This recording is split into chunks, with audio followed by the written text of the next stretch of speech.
আসসালামু আলাইকুম। আমার কথা হয়েছে রামিসার রেশ কাটতে না কাটতে ফারিয়া নামের একটা মেয়ে চট্টগ্রামে আবার ধর্ষণের শিকার হয়েছে। তাও কয় বছরের? 7 বছরের একটা মেয়ে। সরি 7 বছর না, 5 বছরের একটা মেয়ে। ঠিক আছে, চট্টগ্রামে 5 বছরের একটা মেয়ে ধর্ষণ হয়েছে। ঠিক আছে, ফারিয়া নামের একটা মেয়ে। তো আপনারা কয়টা বিচার চাবেন বা কয়টা বিচারের জন্য আন্দোলন করবেন আমাকে বলেন।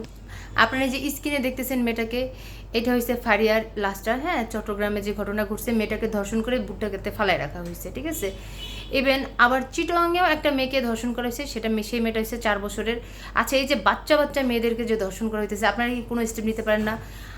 অন্য অন্য দেশে আমি দেখছি, অন্য অন্য মুসলিম কান্ট্রিগুলোতে ধর্ষণের বিচার হয়, সাথে সাথে কল্লা ফালায় দেওয়া হয়, অথবা তাকে নগদ শ্যুট করে মারা হয়, গুলি করে তারপর তাকে মেরে ফেলা হয়। ঠিক আছে, তো আপনার এটা এটা কেমন তারা বিচার আমাকে বলেন তো? আমাদের দেশটা তো একটা মুসলিম কান্ট্রি, তাই না? আমাদের দেশটা একটা মুসলিম দেশ না?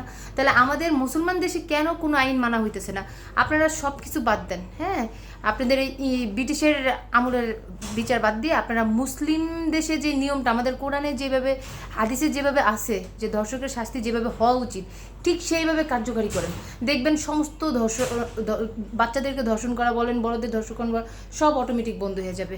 আপনারা প্রকাশ্যে বিচার করেন, প্রকাশ্যে বিচার করতেছেন না বিদায়ী এই যে আমাদের দেশে একদিন পর পর ধর্ষণ হইতেছে, একদিন পর পর বাচ্চাগুলোর ধর্ষণ করতেছে। আজকে মানে আমরা মায়েরা সেফ ফিল করতেছি না বাচ্চা কাচ্চা নিয়ে। মানে ঘরের ভিতর থেকে রামিসারে উঠে নেওয়া হয়েছে। হ্যাঁ, তো ঘরের ভিতর থেকে যেহেতু রামিসার সেভ না, তো এখানে ফারিয়া নামের যে মেয়েটা চট্টগ্রামে ধর্ষণ হয়েছে, ও একটা 4-5 বছরের মেয়ে।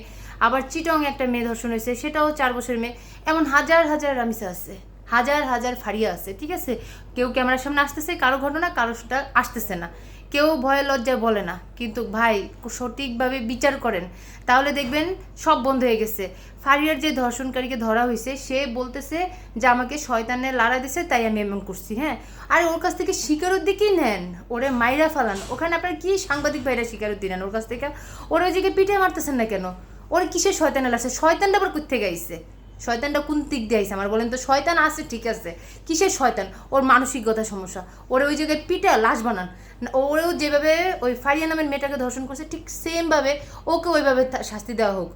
ঠিক আছে, ওরেও ওইভাবে শাস্তি দেন, দেখবেন সব বন্ধ হয়ে গেছে। আপনারা প্রকাশ্যে একটা শাস্তি দেন, দেখবেন ঘরে ঘরে আর এইভাবে কারো ভয়ে থাকতে হবে না, ঘরে ঘরে ধর্ষণ বন্ধ হয়ে যাবে।